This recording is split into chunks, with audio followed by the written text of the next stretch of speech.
یہ کلام اور انجیل دونوں ایک ہی چراغ کے پرتو ہیں، یعنی کہ ایک ہی چراغ سے اٹھنے والی دو شعاعیں ہیں۔ یہ کہہ کر سفرائے قریش سے کہا تم واپس جاؤ، میں ان مظلوموں کو ہرگز واپس نہ دوں گا۔ کہیں یہ لکھا ہے کہ یہ واقعہ دوسرے دن ہوا۔ دوسرے دن عمرو بن عاص نے پھر دربار میں رسائی حاصل کی اور نجاشی سے کہا حضور یہ بھی معلوم ہے کہ یہ لوگ حضرت عیسیٰ کی نسبت کیا اعتقاد رکھتے ہیں؟ نجاشی نے مسلمانوں کو بلا بھیجا اس سوالوں کا جواب دیں۔ لوگوں نے تردد ہوا کہ حضرت عیسیٰ کے ابن اللہ ہونے سے انکار کرتے ہیں تو نجاشی عیسائی ہے، ناراض ہو جائے گا۔ حضرت جعفر نے کہا کچھ ہو ہم کو سچ بولنا چاہیے۔ غرض یہ لوگ دربار میں حاضر ہوئے۔ نجاشی نے کہا تم لوگ عیسیٰ ابن مریم کے متعلق کیا اعتقاد رکھتے ہو؟ حضرت جعفر نے کہا ہمارے پیغمبر نے بتایا ہے کہ عیسیٰ علیہ السلام خدا کے بندے اور پیغمبر اور کلمت اللہ ہے۔ نجاشی نے زمین پر تنکا اٹھایا اور کہا واللہ جو تم کہتے ہو عیسیٰ اس تنکے کے برابر بھی اس سے زیادہ نہیں ہے۔ بطریق جو دربار میں موجود تھے نہایت برہم ہوئے، نتنوں سے کھر کی آوازیں نکالنے لگے۔ نجاشی نے ان کے غصے کی کوئی پرواہ نہ کی اور قریش کے سفیر بالکل ناکامیاب آئے۔ اسی اثناء میں کسی دشمن نے نجاشی کے ملک پر حملہ کر دیا۔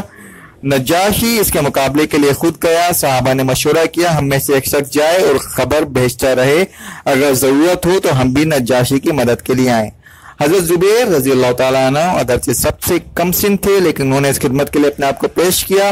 مشک کے سہارے دریائے نیل تیر کر رمزگاہ میں پہنچے۔ ادھر صحابہ نجاشی کی فتح کے لیے خدا سے دعا مانگتے تھے۔ چند روز کے بعد زبیر واپس آئے اور خوشخبری سنائی کہ نجاشی کو خدا نے فتح دی ہے۔ بہرحال جب رسول کریم صلی اللہ علیہ وآلہ وسلم شعبہ ابی طالب سے نکلے تھے وہ چند روز قریش کے ظلم سے امان ملی تھی کہ ابو طالب اور حضرت خدیجہ کا انتقال ہو گیا۔ اس سال کو غم کا سال یا عام الحزن کہتے ہیں۔ حضرت ابو طالب کی وفات کے بارے میں ہمارے ہاں کچھ اختلاف پایا جاتا ہے اور ہم کوشش کریں گے کہ دونوں چیزیں آپ کے سامنے پیش کر دیں۔ اب جس کو اس میں اختلاف کو بڑھانا ہے وہ جس طرح چاہے اس کو لے لے، لیکن ہمارا یہ فرض ہے کہ ہم غیر جانبدار ہو کر آپ کو حق بات جو دو جگہ موجود ہے وہ آپ تک پہنچا دیں۔ حضرت ابو طالب کی وفات کے وقت رسول کریم صلی اللہ علیہ وآلہ وسلم ان کے پاس تشریف لے گئے۔ ابو جہل اور عبداللہ بن ابی امیہ پہلے سے موجود تھے۔ آپ نے فرمایا مرتے مرتے لا الہ الا اللہ کہہ دیجئے کہ میں خدا کے ہاں آپ کے ایمان کی شہادت دوں۔ اس پر ابو جہل اور ابی امیہ نے کہا ابو طالب کیا تم عبد المطلب کے دین سے پھر جاؤ گے؟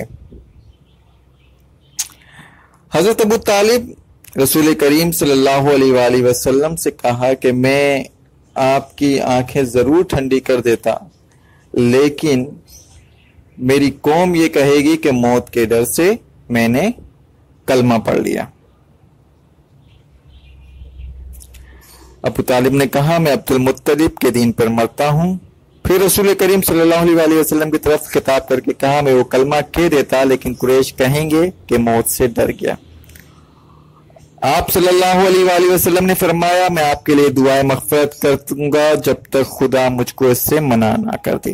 یہ بخاری اور مسلم کی روایت ہے، جبکہ ابن اسحاق کی روایت ہے کہ مرتے وقت ابو طالب کے ہونٹ ہل رہے تھے۔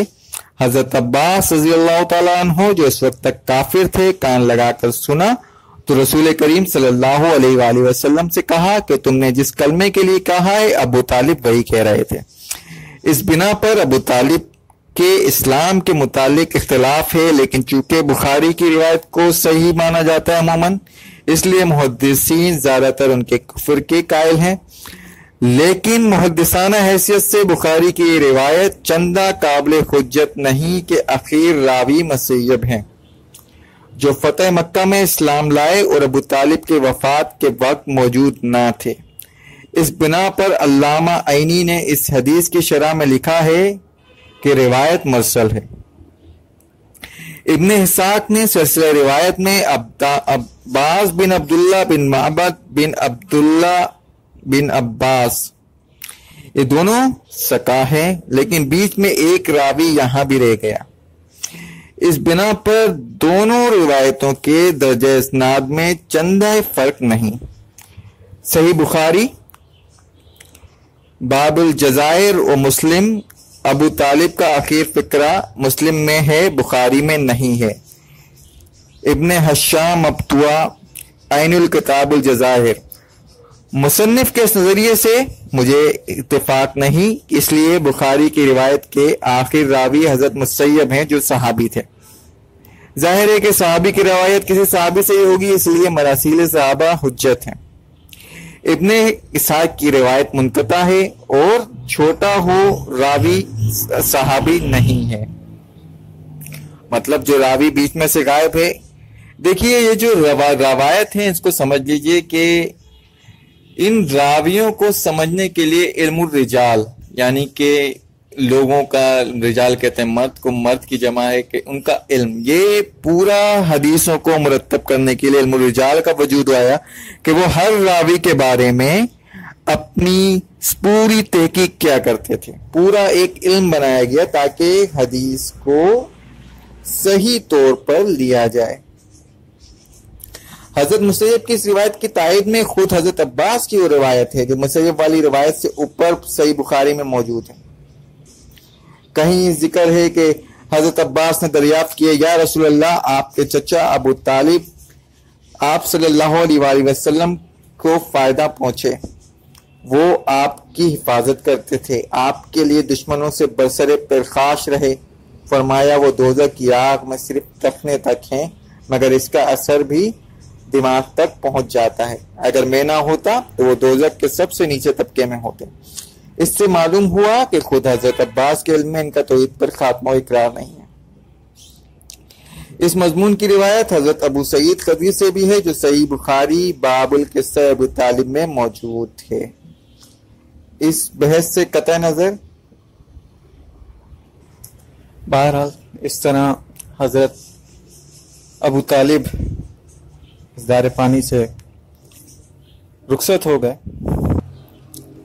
آپ اکیلے ہی مکے میں آپ کے طرفدار تھے، آپ کے حمایتی تھے، آپ کی ہر طرح سے مدد کی جناب حضرت ابو طالب نے۔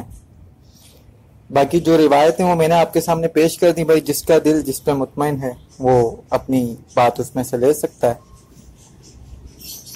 لیکن یہ بات سمجھنے کی ہے کہ رسول کریم صلی اللہ علیہ وآلہ وسلم جب ایک مددگار، ایک ہی شخصیت جو ان کے لیے لوگوں سے لوہا لینے والی ہوگی وہ بھی نہ رہی تو آپ کی اس وقت کیا مشکلات میں کس طرح کا اضافہ ہو گیا ہوگا۔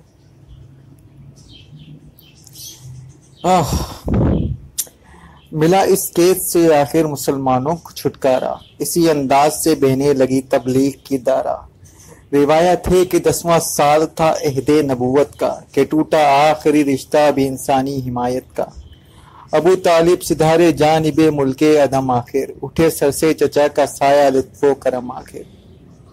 وہ ام المسلمی جو مادر گیتی کی عزت ہے، وہ ام المسلمی جو قدموں کے نیچے جن کے جنت ہے۔ خدیجہ طاہرہ یعنی نبی کی با وفا بی بی، شریک راحت و اندوا پابند رضا بی بی۔ تیار جاودانی کی طرف راہی ہوئی وہ بھی، گئی دنیا سے آخر سوئے فردوس بری وہ بھی۔ یہ بی بی تھی وہ ہمدرد یتیمی تھے محمد کے، یہ دونوں غم گسارانے قدیمی تھے محمد کے۔ مشیت کو مقدر مد نظر تھی شان یکتائی، محمد کی یہ تنہا ہی تھی سامان یکتائی۔ قریش اس وقت تک نام ابو طالب سے ڈرتے تھے، عرب کے لوگ ان کے مرتبے کا پاس کرتے تھے۔ ابو طالب کے اٹھ جانے سے ڈرتا جا رہا تھا دل، ابو طالب کے اٹھ جانے سے ڈر جاتا رہا دل سے۔ یہ ہستی ایک سپرتی ہٹ گئی ان کے مقابر سے۔ غلامان محمد تھے حبش کے ملک میں اکثر، یہاں مکے میں چند افراد تھے دمساز پیغمبر، دیا زور اول اظہار صداقت پیغمبر نے، تو باطل آخر کو کوشش کے منصوبے لگا کرنے، تو باطل آخری کوشش کے منصوبے لگا کرنے۔ ابو طالب نے رسول کریم صلی اللہ علیہ وآلہ وسلم کے لیے جو جانثاریاں کیں، ان سے کون انکار کر سکتا ہے؟ وہ اپنے جگر گوشوں تک کو آپ علیہ السلام پر صلی اللہ علیہ وآلہ وسلم پر نثار کرتے تھے۔ آپ کی محبت میں تمام عرب کو اپنا دشمن بنا لیا، آپ کی خاطر محصور ہوئے، فاقے اٹھائے، شہر سے نکالے گئے، تین برس تک آب و گانا بن رہا، آب و دانا بن رہا۔ کیا یہ محبت، یہ جوش، یہ جانثاریاں سب ضائع جائیں گی؟ ابو طالب حضرت صلی اللہ علیہ وآلہ وسلم سے 35 برس عمر میں بڑے تھے۔ رسول اللہ صلی اللہ علیہ وآلہ وسلم کو ان سے نہایت محبت تھی۔ ایک دفعہ وہ بیمار پڑے، رسول کریم صلی اللہ علیہ وآلہ وسلم عیادت کے لیے گئے تو انہوں نے کہا، بھتیجے، جس خدا نے تجھ کو پیغمبر بنا کر بھیجا ہے، اس سے دعا نہیں مانگتا کہ مجھ کو اچھا کر دے؟ آپ نے دعا کی اور وہ فوراً اچھے ہو گئے۔ حضرت صلی اللہ علیہ وآلہ وسلم سے کہا، خدا تیرا کہنا مانتا ہے۔ آپ صلی اللہ علیہ وآلہ وسلم نے فرمایا، آپ بھی اگر خدا کا کہنا مانے تو وہ بھی آپ کا کہنا مانے۔ ابو طالب کی وفات کے چند ہی روز بعد حضرت خدیجہ نے بھی وفات پائی۔ بعض روایتوں میں ہے کہ انہوں نے ابو طالب سے پہلے انتقال کیا۔ اب آپ کے مددگار و غمگسار دونوں اڑ گئے۔ صحابہ خود اپنی حالت میں مبتلا تھے۔ یہی زمانہ ہے جو اسلام کا سخت ترین زمانہ ہے، اور خود حضرت صلی اللہ علیہ وآلہ وسلم یہ وہ زمانہ ہے کہ جس کو خود رسول کریم صلی اللہ علیہ وآلہ وسلم نے عام الحزن یعنی سال غم قرار دیا تھا۔ حضرت خدیجہ نے رضی اللہ تعالی عنہا ام المومنین نے رمضان 10 نبوی میں وفات کی۔ ان کی عمر اس وقت 65 برس کی تھی۔ مقام ہجون میں دفن کی گئیں۔ رسول کریم صلی اللہ علیہ وآلہ وسلم خود ان کی قبر میں اترے، اس وقت تک نماز جنازہ شروع نہیں ہوئی تھی، یعنی کہ آپ تقریباً 25 برس رسول کریم صلی اللہ علیہ وآلہ وسلم کے ساتھ رہیں۔ ابو طالب اور حضرت خدیجہ کے اٹھ جانے کے بعد قریش کو کس کا پاس رہا؟ اب وہ نہایت ہی بے رحمی و بے باکی سے رسول کریم صلی اللہ علیہ وآلہ وسلم پر زیادتیاں کرتے، آپ پر ستاتے، آپ کو تکلیفیں دیتے، اور رسول کریم صلی اللہ علیہ وآلہ وسلم اپنے مقدس فرض کی ادائیگی میں ہر وقت تگودو سے کوشش کرتے رہتے۔ ایک دفعہ آپ صلی اللہ علیہ وآلہ وسلم جا رہے تھے، ایک شکی نے آ کر آپ کے سر مبارک پر خاک ڈال دی۔ اسی حالت میں رسول کریم صلی اللہ علیہ وآلہ وسلم گھر تشریف لے آئے۔ آپ کی صاحبزادی نے دیکھا تو پانی لے کر آئیں، آپ کا سر دھوتی تھیں اور جوش محبت سے روتی جاتی تھیں۔ آپ صلی اللہ علیہ وآلہ وسلم نے فرمایا، جانے پدر، رو نہیں، خدا تیرے باپ کو بچا لے گا۔ اس کے بعد آپ نے طائف کا سفر کیا۔ بہرحال اس واقعات کو آگے بڑھانے سے پہلے آج کی محفل کا تمام ہونے کا وقت ہوا چاہتا ہے۔ اللہ رب العزت سے دعا ہے کہ رسول کریم صلی اللہ علیہ وآلہ وسلم کی اس محنت کی، اس چاند کو لبوں تک آنے والی محنت جو چاند کو لبوں تک لے آئے، اور ثابت قدمی آپ کی، آپ کو لوگوں کا ستایا جانا، کس طرح سے تکلیفیں دیں، لیکن آپ اپنے دعوت حق سے نہ رکے۔ پیارے دوستوں، میری آپ کی تمام مسلمانوں کی دنیاوی اور اخروی کامیابی صرف اور صرف اللہ کے دین میں ہے، اللہ کے احکامات کو رسول کریم صلی اللہ علیہ وآلہ وسلم کے مبارک طریقوں سے پورا کرنے میں ہے۔ اقامت دین کے لیے، یعنی اللہ کی زمین میں اللہ کا نظام نافذ ہو، اس کی کوشش کرنے میں ہے۔ اللہ پاک مجھے اور آپ کو اس کی توفیق دے اور شیطان کے شر سے، دشمنوں کے شر سے بچا کے رکھے۔ صلی اللہ تعالی علی خیر خلقہ محمد و آلہ و اصحابہ اجمعین برحمتک یا ارحم الراحمین۔ لا الہ الا اللہ محمد رسول اللہ صلی اللہ علیہ وآلہ وسلم۔